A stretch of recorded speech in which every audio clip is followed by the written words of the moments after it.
So I am going to tell you how you can get more done in less time, like I did, so that you can have a life outside of work.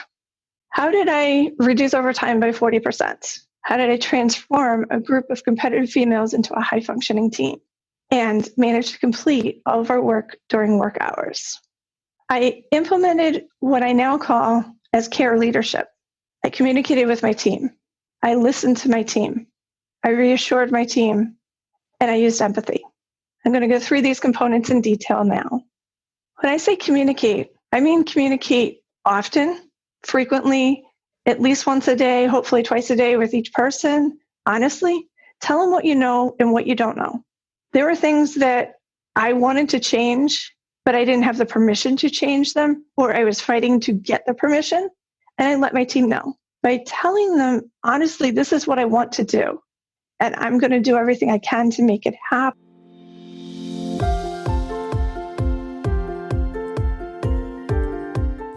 Hey there, my friend. Welcome to the Powerful and Passionate Healthcare Professionals Podcast.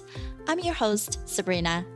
I am a cardiothoracic surgery PA with a background in public health and neuroscience. I'm also your peak performance coach. I had to say no to working extreme long hours where I was always on call and feeling exhausted, underappreciated, and undervalued, and said heck yes to a life and career that elevates my energy and passion without compromising my health and sanity. Now, I'm on the mission to support ambitious healthcare professional like you with a demanding career to become a confident leader who are living purposefully and fulfilled to truly be both a powerhouse in your career and a passionate person in life.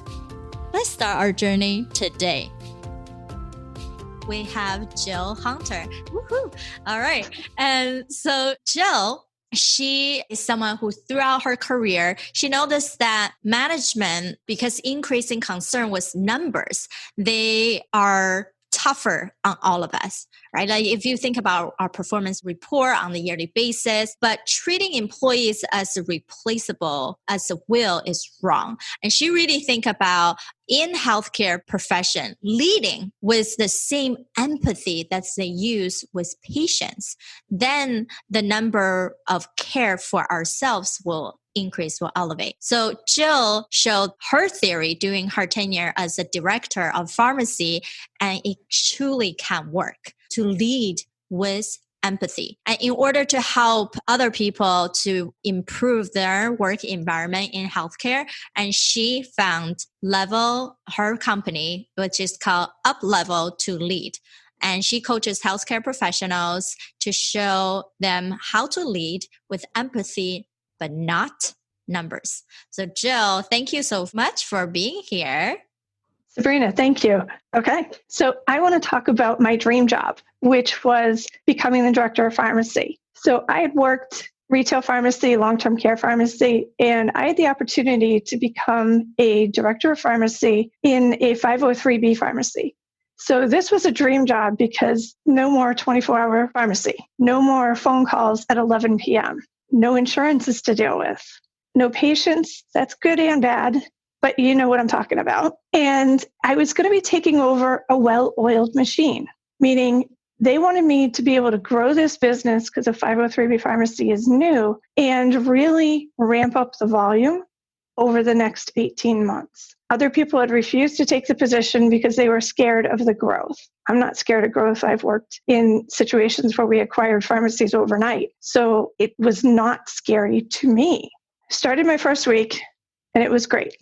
But at the end of the week, I realized, you know what? Every day we left at 7 p.m. The hours were supposed to be 7:30 to 4. There's no second shift. There's no third shift. Why was the team leaving so late? So I asked one of my technicians, and I said, were you just trying to impress me? And everyone's kind of staying late. And I know the techs are getting overtime to stay late, not the pharmacist. What's going on? She said, no, this is the way it's been for 6 months. Like, what? You've been working 2 to 3 hours of overtime a day for 6 months? She said, yes. And I don't see an end to it. Like, okay, they are not ready for me to put gasoline on this fire because we will be right in burnout faster than you could say the word burnout. So I spent the next week trying to figure out what I needed to do to make this a well-oiled machine, which we weren't at this point. What I figured out is that we have a group of highly competitive females. I didn't mention that all of my technicians at this point were females, and they were fighting with each other over basic resources, like trying to print labels to fill the prescriptions, put on the medications. They were fighting for calculators to do calculations on what they needed to do for the next day. It was an awful environment. I'm like, I know we need to be able to ramp up volume quickly. There's got to be a way to fix this. So I did figure it out. 45 days in, I was scheduled to go on vacation for 10 days. I booked this vacation before I even knew this job existed. They allowed me to go on my vacation, and my fear was that all the progress we made in that 45 days was going to go away and that we were going to lose ground.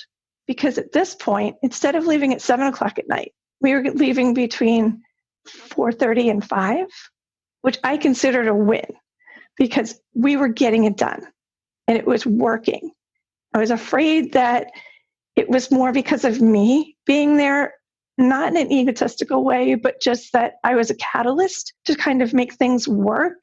And without me, it was going to fall apart and it really wasn't sustainable, and that I hadn't impacted or changed the culture. So those were my worries. And I went away for 10 days and I came back and they said, oh yeah, we left between 4 and 4:30 every day while you were gone. I thought they were lying to me. Honestly, I did, until I went to do payroll and I realized that they really did punch out between 4 and 4:30. And so that was the happy ending to all of this. So I'm thinking some of you are wondering, what did I do? Yes, I have a background in operations, but that's not how I solved this problem. I solved this through leadership. Okay, so I am going to tell you how you can get more done in less time, like I did, so that you can have a life outside of work.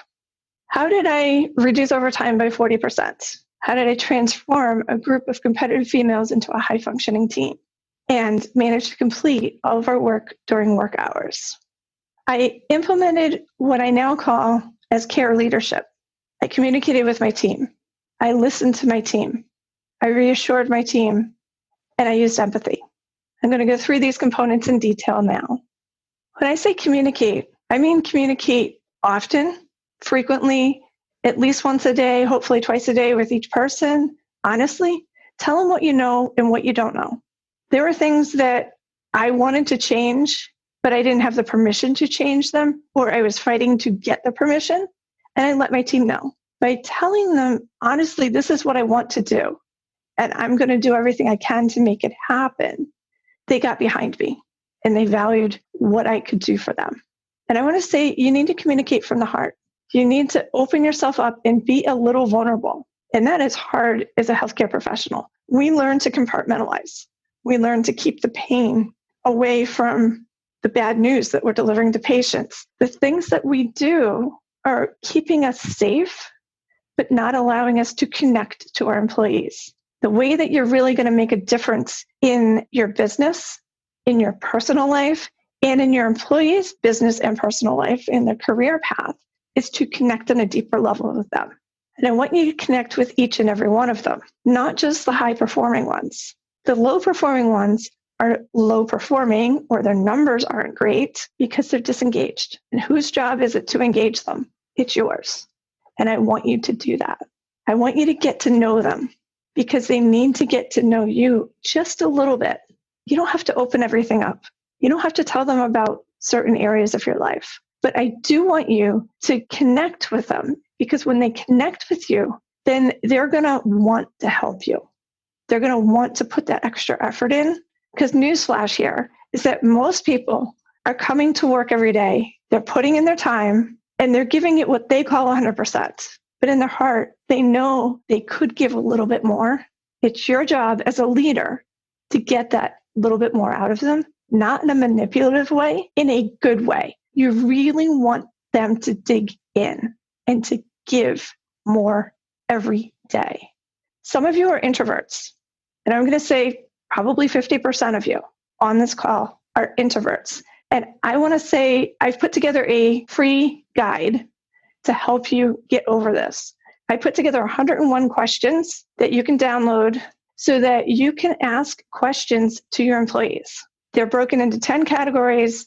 You can take one from 3 different categories and talk to 3 people in the same day and try and have a little bit of connection. And you need to get to know people and talk about the audible piece. And this is where I want you to ask that question. And then, as the gentleman has, shut up, let them talk. You as a leader are often giving orders. I need this, I need that, help me here, do this, thank you, whatever. But you're not always listening to what your staff is saying.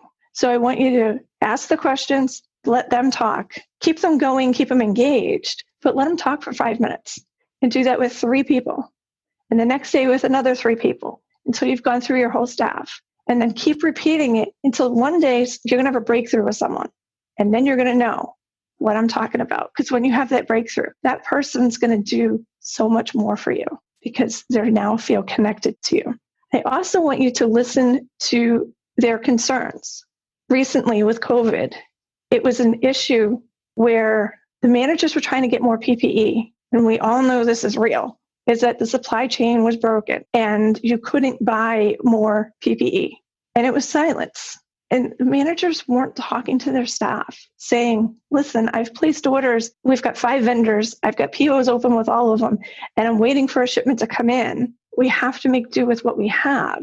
All you needed to do was have that simple conversation, being open and honest, not dismissing their concerns. Listen to them.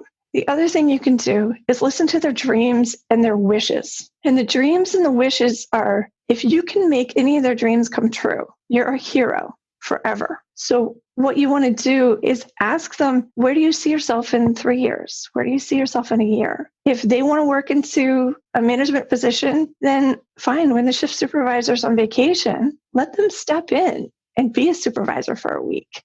Do something to show them that you listen to them and that you're willing to spend time developing and training them, and they're going to love you for it. The next thing I want you to do is to reassure your staff that they are valued, that they're an asset, that you appreciate them. So I don't know how many Scrabble players we have here. I'm thinking that due to COVID, some people may have pulled their old Scrabble games out of the closets and started playing that with their families. The words thank you are not the cheapest words on a Scrabble board, but they are completely free to use at work. And I want you to say thank you to 3 people tomorrow that you work with. And it could be a thank you. Okay, you knock a cup of coffee over on the counter and someone helps you clean it up. All you have to do is say thank you. At the end of the day, someone helped handle a patient who was having a meltdown because of whatever. You can say, thank you for helping Mrs. So-and-so. I think she really appreciated you. And, you went above and beyond to do that. Or just a simple thank you. It goes a long way. And once they realize that it's not lip service and that you really mean thank you, so you say thank you and then smile and pause, look them in the eye, and then you can walk away. Just take that extra 10 seconds and it means so much to people. And I want you to really make sure that the people who may have been seen as bottom performers know that they are valued. Find something that they do each day that was great and try and re-engage them. It's your job as a leader to give them love and to train them and help them become a better person and become a better employee. The last part of the care leadership is for empathy. And I put a picture here of someone who seems to have a split personality. And we force that on our employees all the time. We force them to choose between being a human or being an employee. And I know that almost everyone is going to choose their family first and their job second. And don't put people in that position. You need to lead with empathy. I'm going to tell you a quick story. One of my employees, when I was a director of pharmacy, came in and he said, Jill, I need to take my break with my lunch because I need to make a couple phone calls. I said, is everything okay? He said, no, my house was broken into last night. I said, your house? And he lives in a not great part of Boston. And I know he lives there with his daughter, who's she's in her 20s. And I said, is your house safe today? He says, well, I need to do the police report and spend time with the police and go over everything. They came last night, but there's more. Like, what are you doing here? I said, you need to go home. You need to make sure your house is safe. You've talked to the insurance company, talk to the police, and come back when it's all taken care of. If you're not going to be in tomorrow, just let me know. He says, but you needed me today. I said, I don't care. I'll cover for you.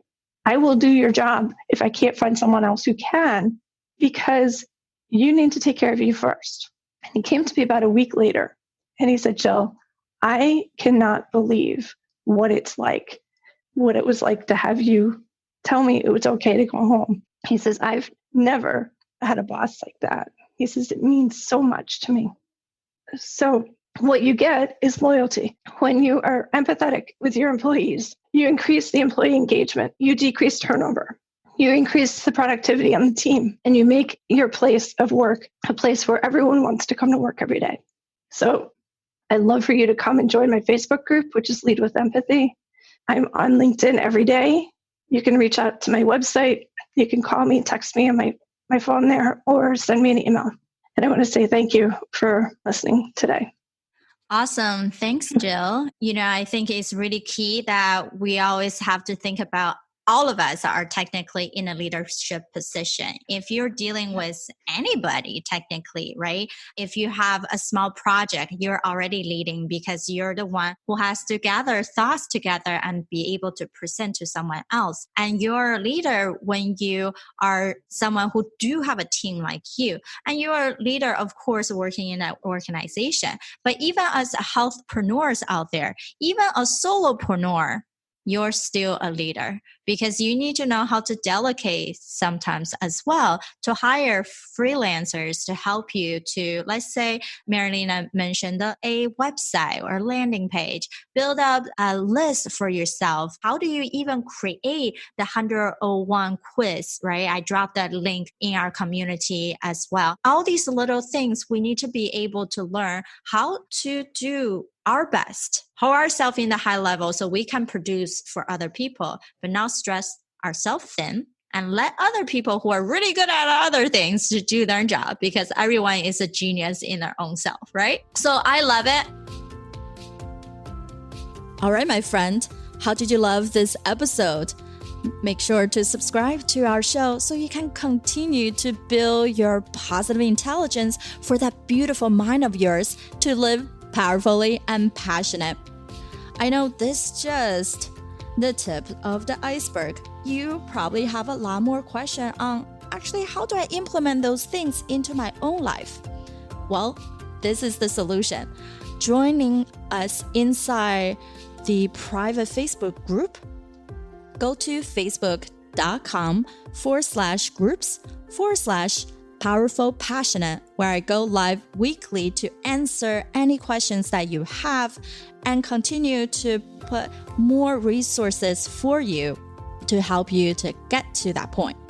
You can be both powerful and passionate, where you're no longer working on any mundane work and truly focusing on the things that matter. You can be both powerful and passionate, where you can overcome any mental roadblocks keeping you from success. You can be both powerful and passionate, where you feel energized from the moment you woke up to the time you go to bed. Join me, and together we can create a life where you can be both powerful and passionate.